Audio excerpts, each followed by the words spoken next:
කඳුල කියන්නේ විද්‍යාත්මකව සැකසෙන දෙයක් වුවත් කඳුලක් කියන්නේ මිනිස් ආත්මයක හැඟීම් වේදනාවන් සතුට ගලා යන්නා වූ දිව්‍යමය ද්‍රව්‍යයකටයි. ඇයි මම එහෙම කිව්වේ? මේ ලෝකේ මම බයම කෙනෙකුගේ ඇස්වලින් වැටෙන කඳුළු දෙස බලන්නයි. පුද්ගලයෙකුගේ ඇස්වලින් වැටෙන කඳුළු හරි බරයි.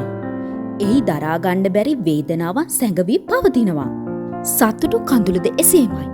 ඔබේ ආත්මය තුළ දරාගත නොහැකි සතුටු අවස්ථා කඳුළු තුළින් සිහියට නංවනවා. ඔබ කවදා හෝ දවසක ඔබේ වචන තුළින් හැසිරීම තුළින් තව කෙනෙකු හඬවලා තිබෙනවද? ඔබේ අම්මා තාත්තා සහෝදරයා සහෝදරිය පෙම්වතිය බිරිඳ පෙම්වතා වගේම ස්වාමි පුරුෂයා විය හැකි. ඇස්වලින් වැටෙන කඳුළු මූණ දක්වා වැටෙන විට ඔබේ උරහිස මතට තබන දෑත් ඔබේ ආත්මය සනසනවා නේද? අන්න එහෙම දෑත් හරි පිංකාරයි. මම අහලා තියෙනවා පිරිමින් හඬන්නට බිය බව. ඒ අපේ සමාජයේ කියන දේවල්නේ. හඬන පිරිමි දුර්වලයිලු. මම නම් මේම හිතන්නේ නැහැ.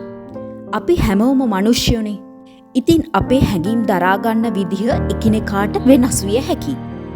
අන්තිම කට්ට වෙනකම් වේදනාව දරාගෙන ඒ තවදුරටත් නොහැකි ඌතන ඔහු හෝ හැය ජීවිතේ නැති කර ගැනීමට හෝ මත්ද්‍රව්‍ය වලට පෙළඹීමට හැකි.